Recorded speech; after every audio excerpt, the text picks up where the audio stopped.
Hello, Namaskar. This is Firstpost and you're watching Vantage with me, Palki Sharma.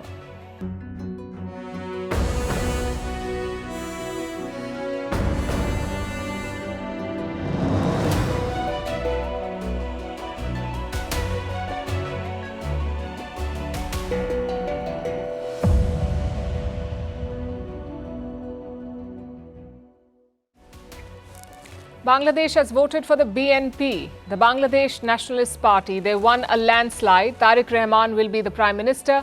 The Jamaat has come a distant second. It wasn't a neck-and-neck battle as opinion polls had predicted. Tonight on Vantage, we decode this election result. Will the BNP reset ties with India? Is it game over for Sheikh Hasina? And what next for Mohammed Yunus? What will be his legacy? We'll discuss all of this. Also in focus, Cuba is grappling with an energy crisis after the US imposed an oil blockade. What is this leading up to?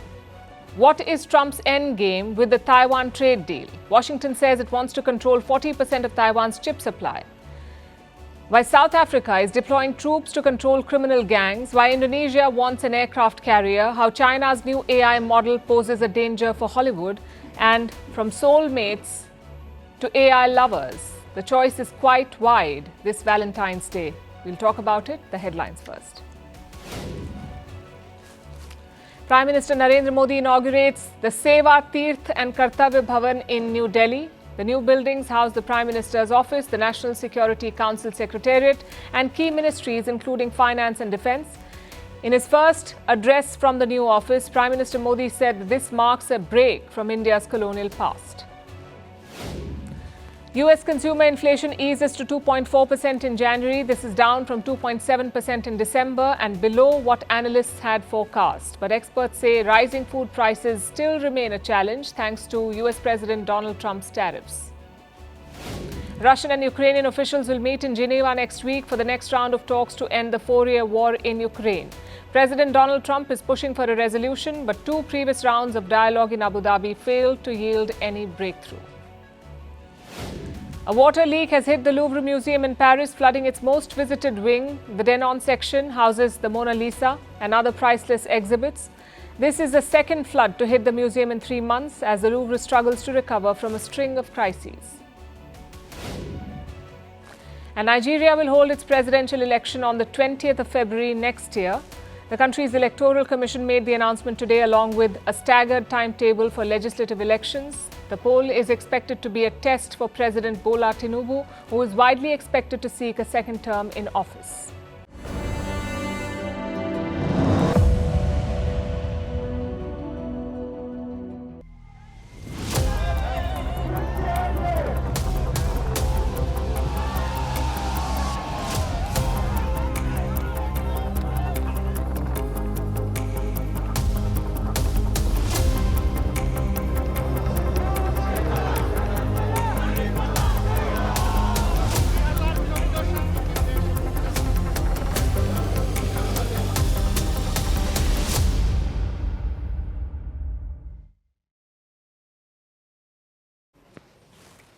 They say fate is a strange thing. Until last year, Tarique Rahman was a man in exile. He'd been living outside Bangladesh for 17 years. Today, he stands on the brink of power, all set to be the country's next prime minister. Yesterday, Bangladesh voted in its 13th national parliamentary election, the first since Sheikh Hasina's ouster in August 2024. Dhaka had seen 18 months of political instability, so this was an election it was waiting for. The voting ended yesterday evening. Close to 60% of the voters turned up to cast their vote. This was lower than previous years, and we will discuss why in a bit. But by most accounts, the polls were peaceful. They were well administered, and by this morning, one thing was clear. This was a landslide, a clean sweep for the Bangladesh Nationalist Party, or the BNP. It's the victory of the people of Bangladesh, and we are very confident this democratic transition will ensure a free land again where every citizen's rights and freedoms will be protected, and together we're going to ensure inclusive development, human rights, rule of law, and freedom of expression for Bangladesh to complete this democratic transition through free, fair, and credible elections that everyone anticipated. And we want that this will stand as the empowerment of the people.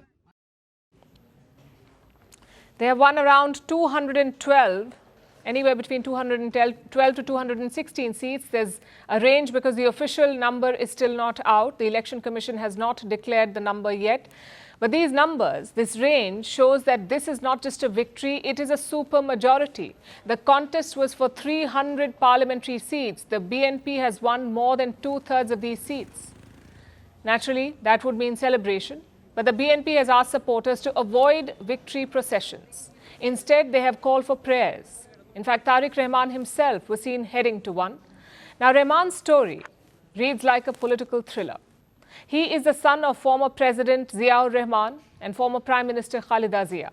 In the year 2007, he was arrested in an anti-corruption crackdown. Soon after that, he left for London. He was convicted in absentia. It was only last year, in 2025, that the charges against him were dropped. And in December 2025, he returned to the country. His mother died a few days later. So he became the BNP chief, and now he has won a landslide.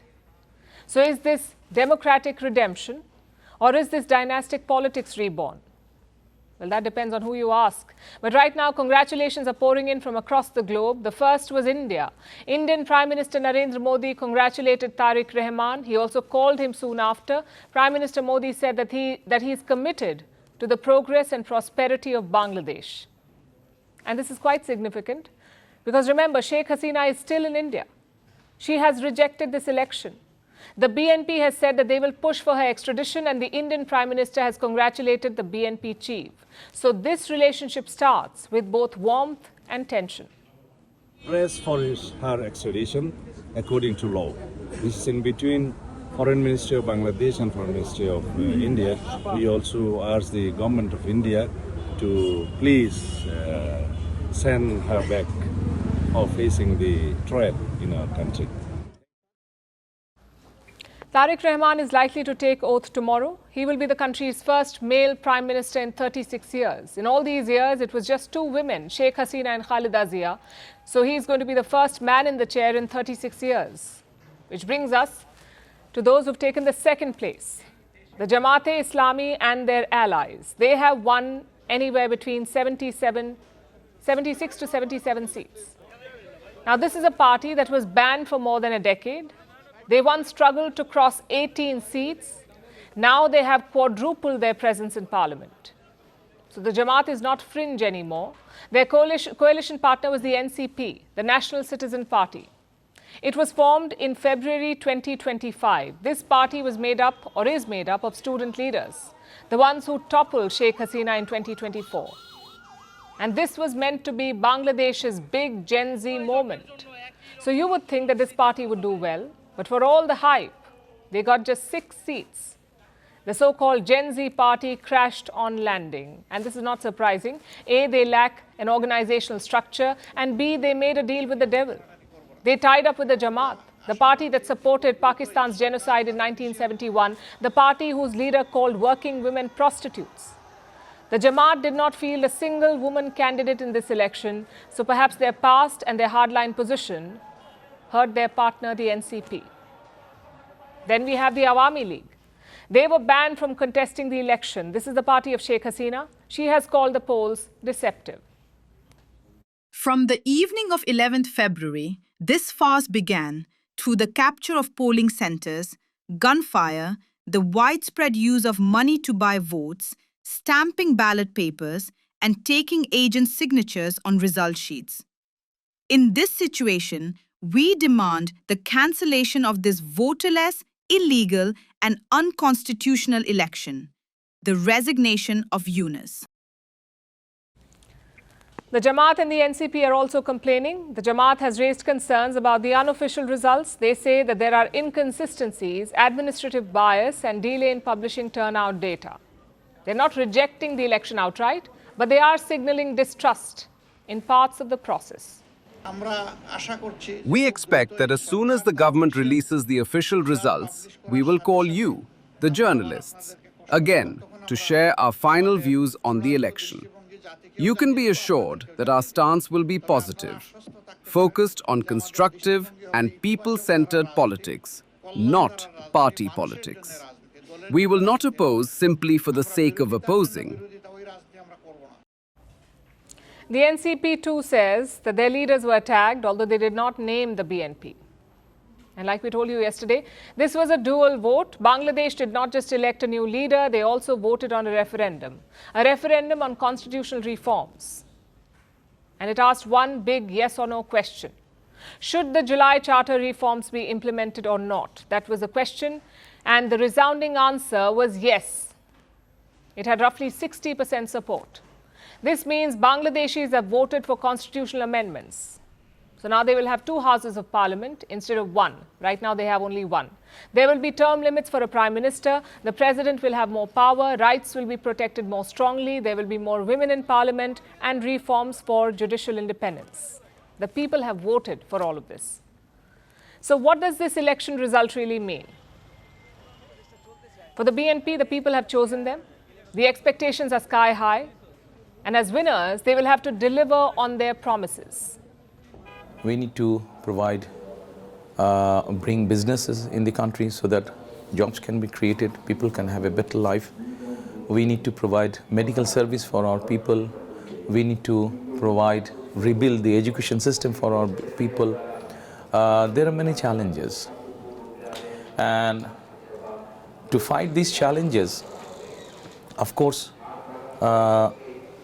in this world, a single country cannot fight it. They need friends, of course. We need friends. Now look at this election result from the Jamaat's perspective. They have positioned themselves as the future challengers. If the BNP fails to deliver, they are waiting in the wings. So the student uprising of 2024 has finally translated into institutional reform. But now comes the real test. As they say, winning is the easy part. Governing is where fate changes again.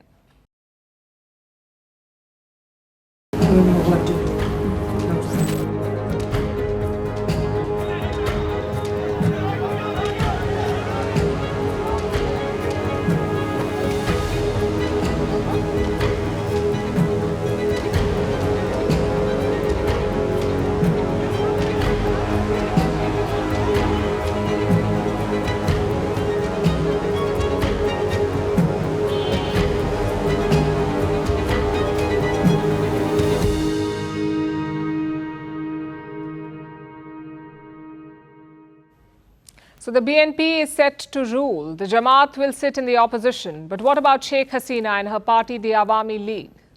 Is this the end of their political journey? For starters, the Awami League was banned from contesting. They could not put up candidates for this election. So it's impossible to know how they would have fared. Plus, Sheikh Hasina has completely rejected this poll. Listen to what she said. The people's voting rights, democratic values and the spirit of the constitution were completely disregarded in this deceptive, voterless election conducted without the Awami League. People rejected this fraudulent election, leaving most polling centres effectively empty. Hasina's statement was quite sharp. She called the elections illegal and unconstitutional. The problem is, her claim has no takers. Nearly 400 election observers were in Bangladesh yesterday. They concluded that the elections were fair. Yes, there was some sporadic violence and irregularity, but overwhelmingly, the verdict was positive. The question is, what does this mean for Sheikh Hasina and the Awami League? Have they lost their political power? Maybe not.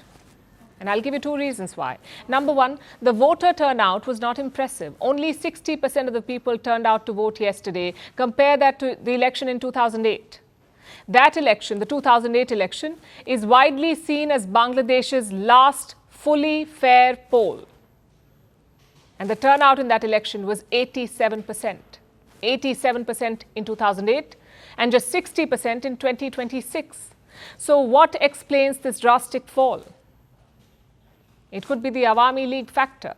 Experts say around 15 to 20% of the voters support Sheikh Hasina. If a chunk of them boycotted the election, this low turnout would make sense. Just look at the Gopalganj area. This used to be Sheikh Hasina's stronghold. It's home to her ancestral village and her long-time constituency. And in Gopalganj, the turnout was closer to 40%. Again, this suggests a widespread boycott. That's one reason to assume that Hasina still has support. Secondly, the people rejected Islamist politics. Opinion polls predicted a tough fight between the two blocs, between the BNP and the Jamaat, but in the end, the BNP won a landslide, which means that Bangladeshis still prefer moderate politics. Yes, the Islamists did better than before, but the overwhelming support came for the moderates. What does that tell you? That there is still room for Hasina's style of politics, for moderation and tolerance. Which brings us to the most important question here. Can Sheikh Hasina make a comeback? Well, there is a massive legal roadblock. Sheikh Hasina has been convicted on charges of crimes against humanity. If she returns, she faces the death penalty. As long as these cases remain, Sheikh Hasina cannot return. And don't expect the BNP to go easy on her. Hasina's government had persecuted Tarique Rahman's mother, that's former Prime Minister Khalida Zia. She was jailed and later put under house arrest. So rest assured, there is bad blood. Also, the BNP is in a sweet spot right now. It is the only large moderate party in the fray. Why would they voluntarily bring back a competitor? Logic says they wouldn't. So the Awami League may remain a key player in Bangladesh, but their future depends on the next few years. The BNP has promised religious tolerance and economic justice. If they fulfill those promises, the Awami supporters may switch sides. But if they don't, a window may open. So this result is a double-edged sword for the party. On the one hand, their support base has not evaporated, that too despite almost 18 months of crackdowns and persecution. On the other hand, their chances of a comeback remain the same, as remote as in August 2024. Not just Sheikh Hasina, India too would have been watching this election closely. It was a crucial off-ramp for both nations, a chance to reset the relationship after months of tension. So will the BNP's victory ensure that? New Delhi is certainly optimistic. Prime Minister Narendra Modi was among the first to congratulate Tarique Rahman. He posted this message at around 9 a.m. India time. 9 a.m. today. At that point, nothing was official. All we had were unofficial results and trends, yet Prime Minister Modi congratulated Tarique Rahman. Let me quote from the message that he posted. This victory shows the trust of the people of Bangladesh in your leadership. India will continue to stand in support of a democratic, progressive and inclusive Bangladesh. I look forward to working with you to strengthen our multifaceted relations and advance our common development goals. There are two messages here. First, Prime Minister Modi clearly accepted the verdict. Unlike Sheikh Hasina, he did not question this election. Second, this was a quick outreach. It tells you that India is trying to be proactive. The Prime Minister posted the same message in Bengali as well, and then hours later, he spoke to Tarique Rahman. Again, let me quote from that conversation. Delighted to speak to Mr. Tarique Rahman. This is what he posted after the conversation. I conveyed my best wishes and support in his endeavour to fulfill the aspirations of the people of Bangladesh. As two close neighbours with deep-rooted historical and cultural ties, I reaffirmed India's continued commitment to the peace, progress and prosperity of both our peoples. Now, we are not sure, but chances are that Prime Minister Modi was the first foreign leader to speak to Tarique Rahman. And this outreach, by the way, did not start today. You can trace it way back to 2024. After Sheikh Hasina was ousted, India recalibrated its position. The Indian ambassador reached out to the BNP leadership. Last year, when Khalida Zia was hospitalized, Prime Minister Modi posted a message. He prayed for her quick recovery. Unfortunately, the former Prime Minister passed away, and India sent its foreign minister to attend the funeral, that too with a letter written by Prime Minister Modi. So this outreach was months in the making. The question is, will it lead to a reset? Well, New Delhi has avoided the worst case scenario. That would have been a Jamaat victory, the worst case scenario. Thankfully, it's not that. Plus, the Yunus regime has degraded ties to rock bottom. I'm sure India will be happy to see a new elected regime, a government with an actual mandate in Dhaka. The BNP has thanked Prime Minister Modi for his congratulatory message. They say there is hope to strengthen bilateral ties. Well, we hope that the relationship between two neighboring countries and the people of these two countries will be strengthened. We thank Prime Minister Narendra Modi for congratulating our leader, Tarique Rahman. It's great that a democratic country is supposed to recognize the verdict of the people, and Mr. Narendra Modi has done this. We thank him. So far, so good. But will the BNP walk the talk? A reset is certainly possible, but a return to the old status quo? That's virtually impossible. Hasina's ties to India went beyond diplomacy. She had personal and emotional connections to this land. She was very close to being the ideal ally. But the BNP will not be like that. They have a history of animosity with India. Their foreign policy is likely to hedge on many partners. For instance, Pakistan. Their Prime Minister Shehbaz Sharif also congratulated Tarique Rahman, but a phone call is yet to happen. The BNP has also cultivated ties with China and the United States. They have plans to become a member of ASEAN, and they are promising closer ties to the Gulf region. So expect the BNP to pursue multi-alignment and also expect some friction. The BNP is likely to play hardball on certain issues, like water sharing from rivers, or returning illegal migrants, or tightening border control. These are realities that India must live with. The good news is Tarique Rahman appears to be a pragmatist. He is not riding the anti-India wave like Yunus. He is seeking to build a partnership of equals. I'm sure New Delhi wouldn't mind that. In recent years, our diplomats have gotten used to difficult neighbors, whether it's the Muizzu regime in the Maldives or the Taliban in Afghanistan. From India's side, the hand of friendship is ready. It's a question of whether Tarique Rahman will take it.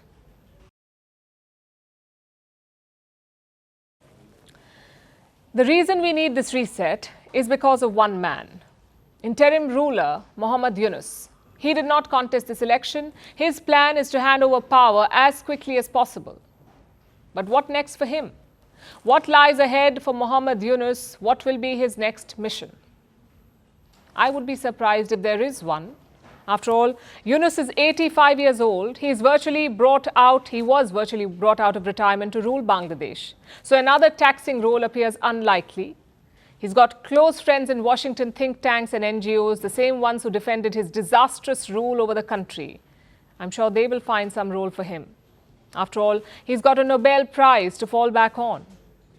But how will history judge Mohammad Yunus? What will be his legacy in Bangladesh? In one sentence, he will be remembered as the man who misread his mandate. Yunus was brought in to stabilize Bangladesh, to put down the unrest, restore law and order, hold quick elections and leave. That's the mandate for any interim ruler. But Mohammad Yunus wanted to make deep-seated changes. He claimed that Bangladesh's political system was completely broken, so he decided to fix that. He decided he would do it, although that was not his job. Reforms should have been implemented by elected lawmakers, not Yunus and his cabal of radical students. And we'll come to those reforms in a bit. But broadly speaking, Yunus will be remembered for three things. Number one, the man who unleashed the Islamists. Sheikh Hasina had banned the Jamaat-e-Islami in 2013. She kept their radical politics locked away. Many of their top leaders were also put in jail, but Yunus reversed that. First, he lifted the ban on the Jamaat, then he freed their leaders from jail, and this led to a huge rise in radical Islamist violence in the country. We saw that in December last year. Mobs went on a rampage in Dhaka. They attacked media houses. They burnt public property. Yes, they failed to win the elections. But now they're part of Bangladesh's mainstream. And that's completely on Yunus. That's his legacy. Number two, Yunus will be remembered for his foreign policy failures. As an interim leader, Yunus should have stayed clear of foreign policy. But he did the opposite. He went on 14 foreign trips in 18 months. He attended the UN General Assembly, he attended the World Economic Forum, he even attended the Pope's funeral. None of these were necessary or even appropriate, yet Yunus was not discouraged. He saw himself as an elder statesman, a leader who would command respect and awe. Some of his policies had a wide-ranging impact, like his outreach to Pakistan. Yunus started a direct shipping route between Pakistan and Bangladesh. He also restarted direct flights between the two countries. Then this week, he signed a trade deal with America. Imagine that. You have 3 days until the people elect a government, but you choose to sign a trade deal anyway. No consultation, no public approval, and don't forget his weird obsession with the SAARC. SAARC is the South Asian Association for Regional Cooperation. Mohammad Yunus tried desperately to revive this group. But India made its opposition very clear. New Delhi wanted Pakistan to seize cross-border terrorism first. Only then would SAARC be revived. In hindsight, it's hard to find the logic in Yunus's moves. Was there strategy or malice in his policies? Was it a desperate attempt to leave a lasting legacy? Either way, the impact was negative, which brings us to the last thing that Yunus will be remembered for: a botched reform agenda. Yunus and his team drafted around 80 reforms in total, 80. These include creating of a second house in parliament, limiting prime ministerial terms, strengthening the judiciary, and stronger election rules. These 80 reforms were split into 4 categories, and the people were asked to vote. You either reject all 80 reforms or you accept all 80 of them. It's a guide on how not to hold a referendum. Like we said, more than 60% of the voters approved it. Yunus is hoping that these reforms will be his lasting legacy. Unfortunately for him, that is not guaranteed. The BNP has been lukewarm on Yunus's reform package, so the next government can simply sit on them.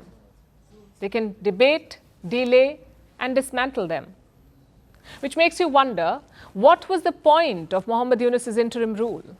He damaged Bangladesh's economy. He antagonized Bangladesh's allies. He unleashed radical Islamist groups, and his reforms may never get the green light. Forget improving Bangladesh. Yunus is leaving the country worse than he got it. Our next story is about Cuba. Cuba is grappling with a serious energy crisis. Fuel supplies have dried up, power outages go on for hours every day, buses and trains have been scaled back, and tourists are leaving the island country.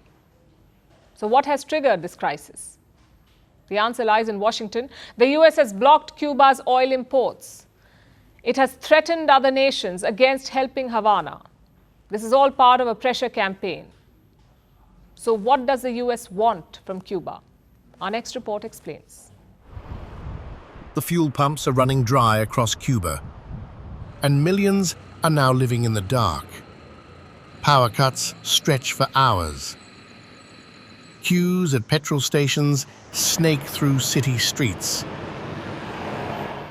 and buses and trains are running less often. At night, people navigate their homes by touch or makeshift torches. At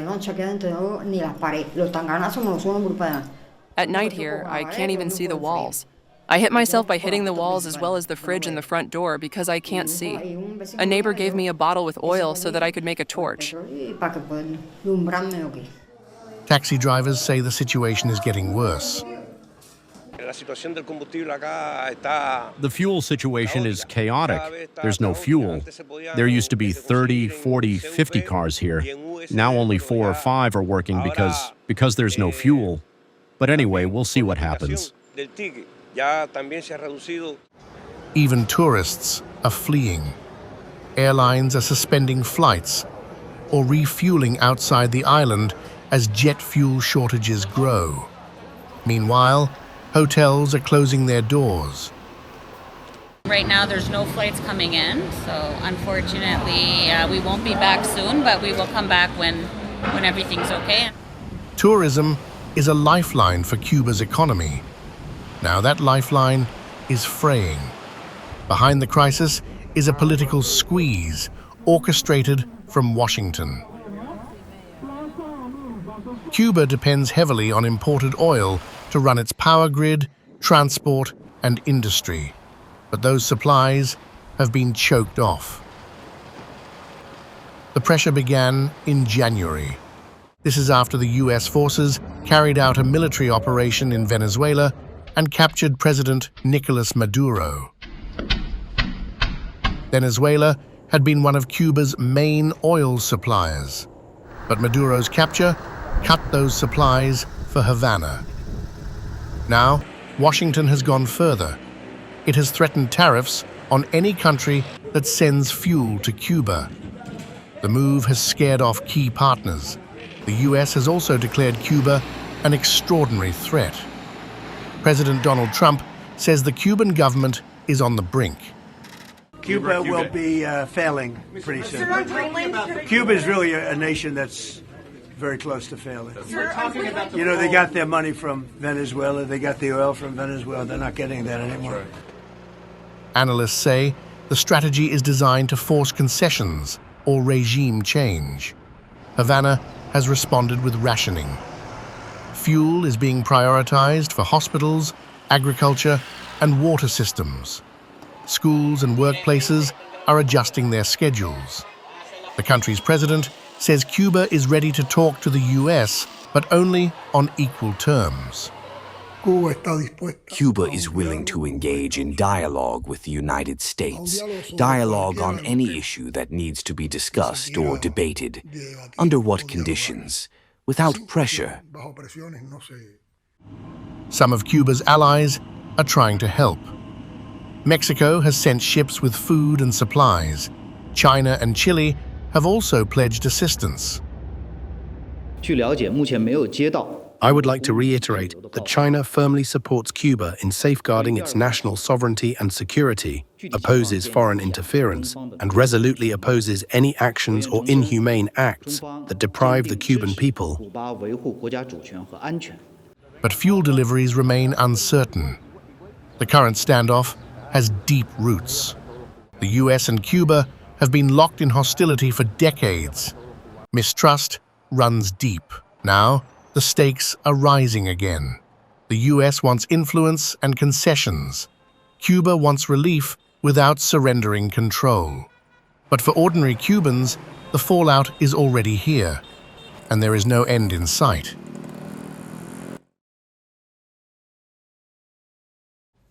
It looks like Donald Trump is in a race against time. In a matter of weeks, the US has announced multiple trade deals with India, with Bangladesh, with Argentina, and now with Taiwan. The latest one came yesterday. The White House signed a trade pact with Taiwan. They had struck a deal last month. They tied up the loose ends and signed it yesterday. And what does the deal say?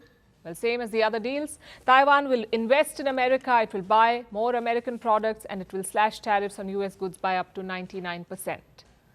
And what does Taiwan get in return? Lower tariffs in the US. Earlier, Taiwan's exports faced a steep 35% tariff in the US. Trump is reducing it to 15%. Plus, there are other concessions, so the effective tariff rate for Taiwan would be around 12%.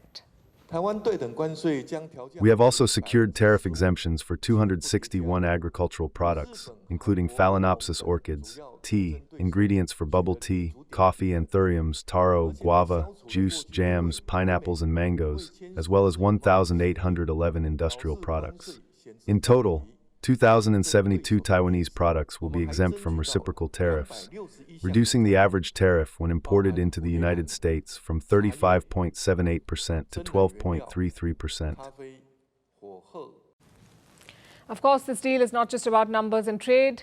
This is more about influence. America wants control over Taiwan's semiconductor supply chain. And this deal is Donald Trump's opening move.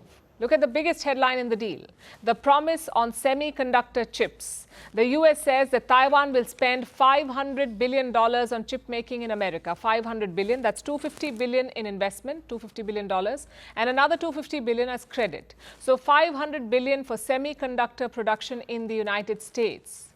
It's a major financial commitment, and it's not the only one. Taipei has also promised over $44 billion for LNG and crude oil, $15 billion for American aircraft and engines, and $25 billion for power generation equipment. These are significant sums, but compared to the $500 billion on chips, they're just a sideshow. And the US is not even being subtle about its intentions. Consider what Howard Lutnick has been saying. He's Trump's Secretary of Commerce. And he has publicly declared America's endgame. He says the US wants to take over Taiwan's semiconductor industry. The US wants to control a large chunk of it. That's what Howard Lutnick has said. And he even put a number to it. The US wants 40% of the current supply chain. They want to move it from Taiwan to the United States. And they want to do it with Taiwanese money. That too before Trump's presidential term ends. Now, Taiwan, as you know, is a chip giant. It produces 60% of the chips used across the world and 90% of the most advanced chips. They're all made in Taiwan. And they power modern life, from your smartphones to EVs to AI models, quantum computing, and even advanced weapon systems. They all depend on Taiwanese chips. They depend on TSMC, the Taiwan Semiconductor Manufacturing Company. It has a global monopoly in semiconductors. TSMC has a 71% market share in the global chip market. Its components are used by all major players like Nvidia, Apple, and Google. So major tech giants depend on TSMC, and by extension, it gives Taiwan a unique protection. Experts call it the Silicon Shield. The logic is quite simple. If the world depends on Taiwan for chips, the world will protect Taiwan against China. And the China threat is real. China sees Taiwan as a breakaway province, a province that must eventually be unified with the mainland. But Taiwan rejects Beijing's control, and this has led to tension. In recent years, China has ramped up pressure. They've conducted massive military drills, record air and naval incursions, and blockade-style exercises around Taiwan. The Silicon Shield gave Taiwan an added layer of protection. Their best hope against China is American support. But that support is vague. The US sells them weapons, but does not explicitly say how it will help in the event of an attack. And now Trump's moves threaten the Silicon Shield. If Taiwan loses the semiconductor edge, it would be more vulnerable. And that is why there's a lot of pushback against this deal. It may not be the final pact. The language around these commitments is still vague. And even if Taiwan posts the kind of money that it is said to have promised, shifting supply chains won't be easy.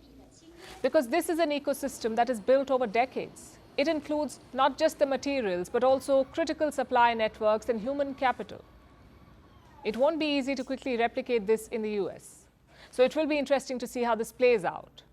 Donald Trump is set to travel to China in April, and the deal with Taiwan may be another sticking point. So the US president may have scored a win at home, but he's also opened a new front in an already tense region.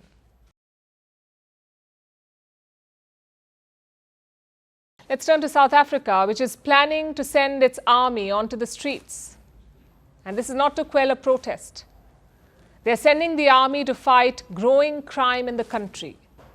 You see, South Africa has one of the highest murder rates in the world. Gang shootings happen in broad daylight. Illegal mining sites have turned into battlefields. The police say they're overwhelmed.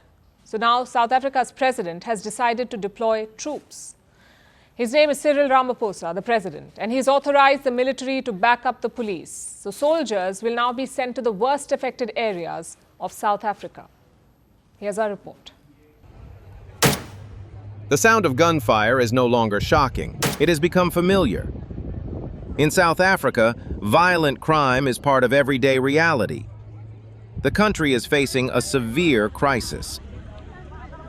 Police say about 63 people are killed every day. Many of those deaths are linked to gang wars, robberies, and turf battles over illegal mining. Illegal firearms are widely used despite strict gun laws. Shootouts erupt in crowded areas. Children have also been caught in the crossfire. The surge is rooted in deep socioeconomic inequalities, weak law enforcement, and high unemployment in the country. Together, they have created fertile ground for organized crime to flourish. South Africa reportedly has one of the highest crime rates on the continent. Cities like Pietermaritzburg, Pretoria, and Johannesburg allegedly rank among Africa's most dangerous. Cape Town and Durban also continue to struggle with violent crime. The violence is also drawing global attention. The United States, Canada, and Australia have issued travel warnings citing security risks. South Africa's reputation is taking a hit. So is investor confidence, and it has pushed the government to act. President Cyril Ramaphosa says organized crime is now the biggest threat to the country. Organized crime is now the most immediate threat to our democracy, our society, and our economic development. Our primary focus this year is on stepping up the fight against organized crime and criminal syndicates. His answer? Send in the army. Troops will be sent to the provinces of Western Cape and Gauteng. The mission is to stabilize communities, dismantle gangs, and shut down illegal mining. Soldiers will patrol alongside police and secure crime hotspots.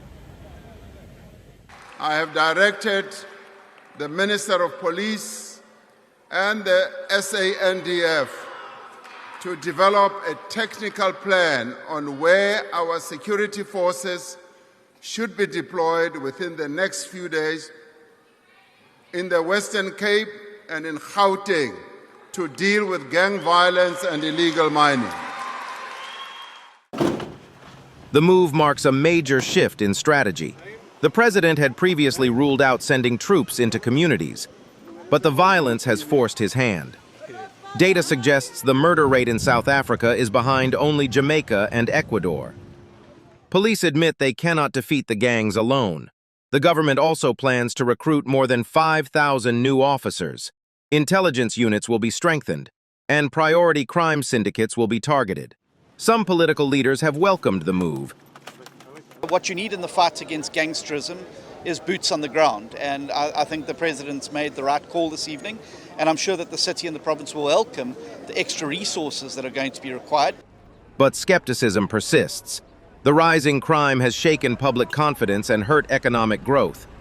Restoring safety is now central to restoring trust, at home and abroad. Ramaphosa's coalition government is under pressure to deliver.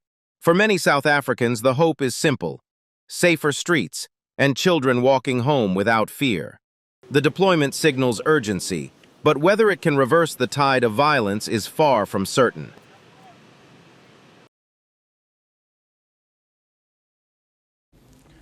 Our next story is from Indonesia. It is Southeast Asia's largest economy, and it is on a quest to buy an aircraft carrier. What is an aircraft carrier? It is essentially a floating air base, a large warship with a runway on the top. Fighter jets and helicopters can take off and land from it, and it allows a country to project power, military power, far from its shores. That's an aircraft carrier. Indonesia does not have one, but it has wanted one for years. And for this, it has been talking to Italy to buy their retired aircraft carrier, an old Italian vessel called Giuseppe Garibaldi. Reports say Indonesia has even approved a loan to purchase it, but the deal remains stuck.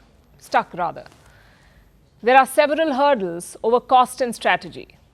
So they're exploring cheaper alternatives, like islands. Indonesia has a lot of islands, and they hope to convert some of them into aircraft carriers.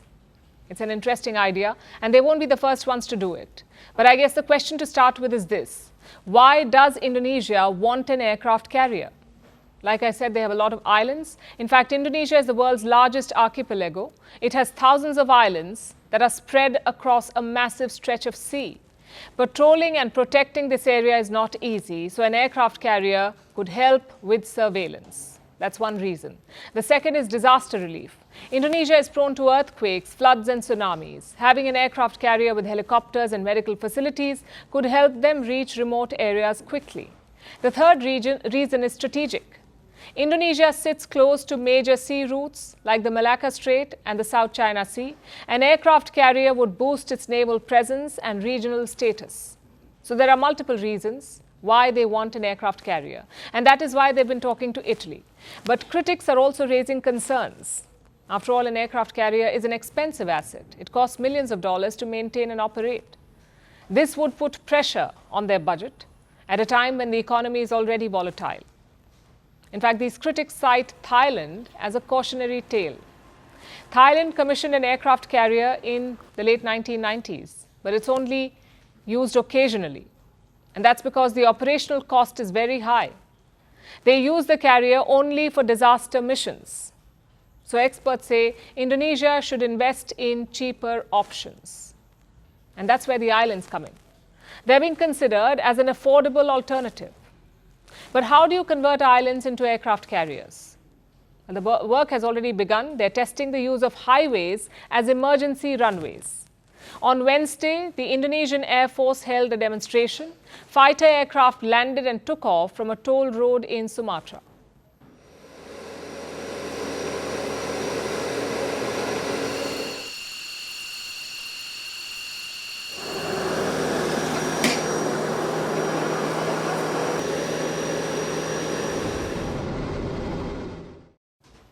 Now, they want to do this on different islands. The plan is to develop sections of highways so that they can be used during emergencies or in case air bases are unavailable.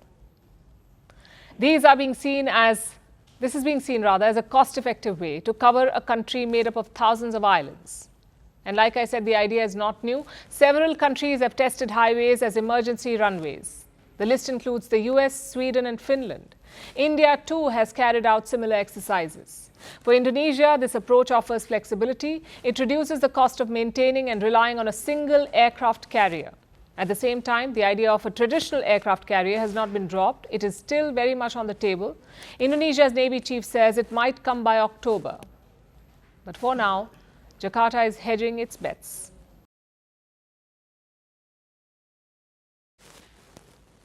Hollywood is in crisis mode. A new AI tool has the entire film industry worried. And this tool has come from China. It is called Seed Dance. It is made by ByteDance, the same company that owns TikTok. And what does the tool do? It creates videos that look like real movies. And it does it in seconds. You type a prompt and the AI does the rest. The problem is, it recreates actors and movie scenes without permission too. And Hollywood is not happy about that. Major film studios have banded together. They're demanding that ByteDance stop this immediately. So what exactly is this AI tool and what does it mean for the future of filmmaking? Here's a report. A Tom Cruise lookalike throws a punch. Brad Pitt dodges and strikes back. They're fighting on a rooftop in what looks like a big-budget action film, except neither actor was involved.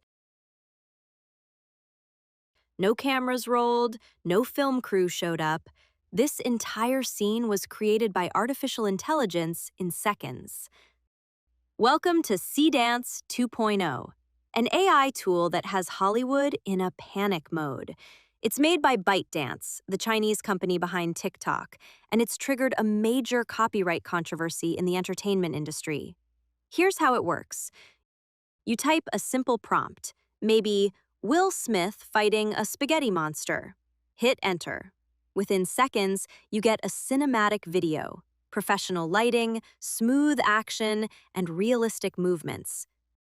You can also upload photos, video clips, or audio files. The AI stitches everything together into one seamless video. It is like having a digital film director working at a lightning speed, and people are already testing its capabilities. Social media is flooded with examples. One shows Kanye West in a Chinese imperial drama. Another creates new Breaking Bad scenes that never actually happened. But here's the problem. None of this was authorized.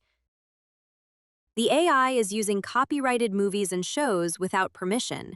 That's why Hollywood is furious. Every major studio has joined forces to fight back. Netflix, Disney, Warner Brothers, Universal, Sony, and Paramount are all involved. These companies normally compete with each other, but now they're united against ByteDance. They're working through an organization called the Motion Picture Association. The association has issued a public demand to ByteDance. The message is clear. Immediately cease the infringing activity. The complaint is straightforward. The tool is using actors' faces without consent. It's recreating characters that studios legally own, and it's copying shows and movies that cost billions to make. All of this is without permission or payment. ByteDance says it has stopped people from uploading images of real individuals. The company claims the controversial videos were created during a testing phase. But Hollywood doesn't believe this is enough. The creators of actual films are now deeply worried. Some screenwriters fear their careers are at risk. In next to no time, one person is going to be able to sit at a computer and create a movie indistinguishable from what Hollywood now releases. If that person possesses Christopher Nolan's talent and taste, and someone like that will rapidly come along, it will be tremendous. The stakes extend beyond individual careers. Editors, cinematographers, visual effects artists, millions of creative jobs are at risk. And interestingly, Seed Dance 2.0 isn't even publicly available yet. The full launch comes later this month. When it does, millions will have access. The legal battle is just beginning, but the technology isn't waiting for courts to decide. Hollywood is facing its biggest disruption in decades, and the future of filmmaking hangs in the balance.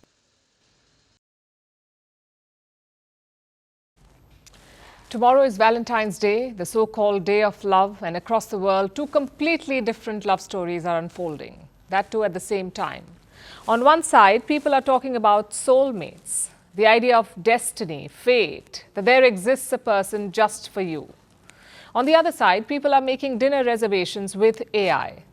You heard that right. People are going to dinner with artificial intelligence. They're texting digital partners. They're building emotional routine with software. It sounds like science fiction, but it's happening in real life, and it raises a question. Who really is a soulmate, especially in the age of AI? Let's begin with the ancient side of the story, the soulmate idea. It goes back thousands of years. It goes back to Greek mythology. The idea is that humans were once complete beings. They were split into two. And so, they're forever searching for their missing half. The idea stuck because it does something powerful. It turns love into destiny. And medieval romance turned that longing into devotion. Literature turned it into tragedy. Modern movies turned it into spectacle. And today, dating apps have turned it into an algorithmic hunt. Across cultures and centuries, the message has been the same. There is that one person out there. And when you meet them, you will know. It's comforting and poetic. But modern research suggests that the soulmate concept can be misleading. To begin with, there's often no perfect person. Everyone has their own imperfections. And then there's biology. Attraction is influenced by a lot of things, from your hormones to neurochemistry. Add mathematics to the mix, and people rarely have just one optimal match. In fact, data shows that one person can have multiple highly compatible partners.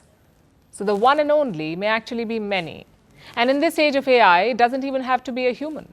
Because millions are talking to AI chatbots. Some are even booking dinner tables for them. They're making reservations for a date night with their AI companion. In China, virtual boyfriends win hearts. People talk to them for more than an hour every day. They even spend extra money on them. Different societies have different kinds of AI romance. Take Western markets, for example, where AI partners often appeal to men, especially those navigating loneliness. In parts of South Asia, AI companions are often embraced by professional women, the ones who are seeking emotional presence without the structural burdens of a relationship. However, there is something common in both, and that's control. AI relationships offer something that soulmates cannot: zero unpredictability. The bot is conditioned to respond to your needs. So humanity stands at an unusual intersection. One path holds on to the ancient belief, one where love is written in the stars, and the other builds relationships written in code. And between them lies a more grounded possibility. Soulmates are not mystical inevitabilities, nor are they obsolete fantasies. They are collaborative creations. These are human partnerships shaped over time. They're imperfect and demanding. So as Valentine's Day arrives, whether you are celebrating with a soulmate, a situationship, or a fully charged smartphone, the question is not whether AI can replicate romance. It obviously can now. But are we really ready to give up on the human aspect of it? Just something to think about this Valentine's Day.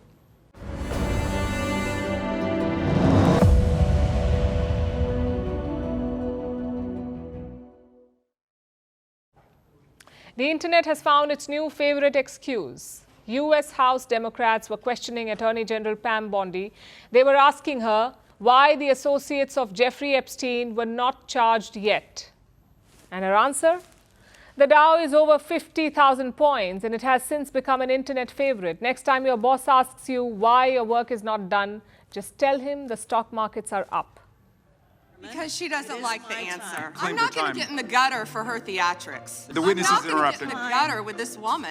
She's doing theatrics. Let me have you don't tell me Yeah, oh, I anything, did tell you because we saw what you did in the Senate. Lawyer, not even a lawyer. Because Donald Trump The Dow right now is over. The Dow is over $50,000.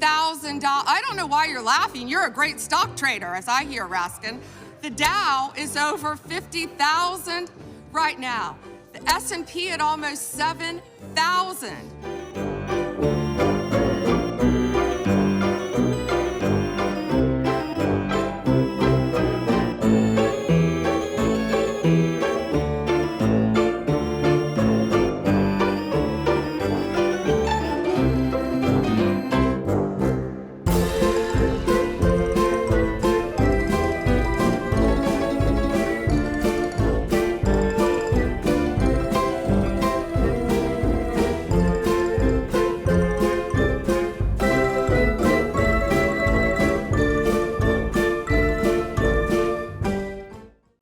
Now it's time for Vantage Shots, images that tell the story. NASA and SpaceX launch 4 crew members to the International Space Station. SWAT units from across the globe compete in the UAE in an international tactical showdown. And lionesses get Valentine's Day treats at a US zoo. Finally, we're taking you back in history. On this day in 1945, Nazi-occupied Budapest fell to the Russians during the Second World War. This was after a 50-day siege. At least 50,000 Germans were killed in this. We're leaving you on that note. Thank you for watching. Have a great weekend.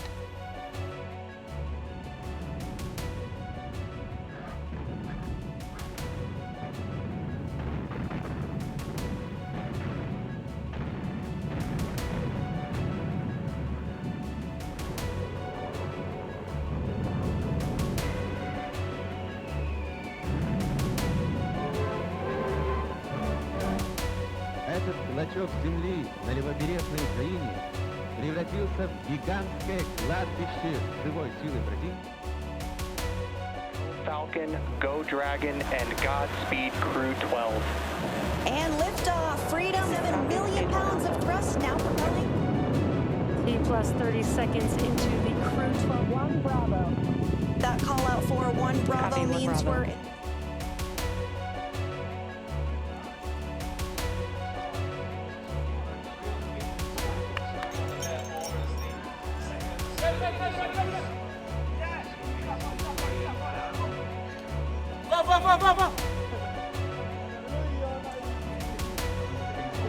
Go!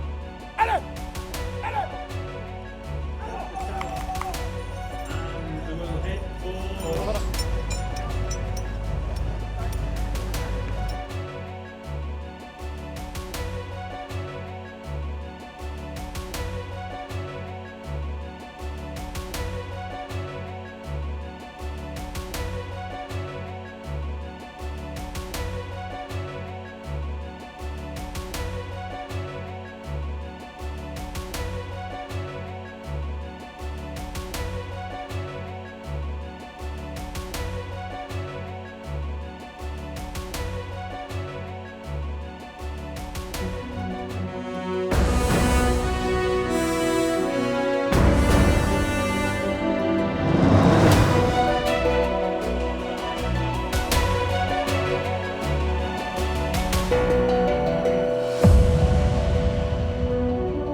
He rebuilt Egypt's pride after defeat. He turned victory into legitimacy. Then he chose peace with Israel. He broke an Arab consensus. He challenged his own military. He silenced his critics at home. But then, one day, on a national parade ground, in front of cameras, in front of the world, gunmen stepped forward and killed Anwar Sadat. It changed Egypt overnight. The assassination, Saturday at these times, only on Firstpost.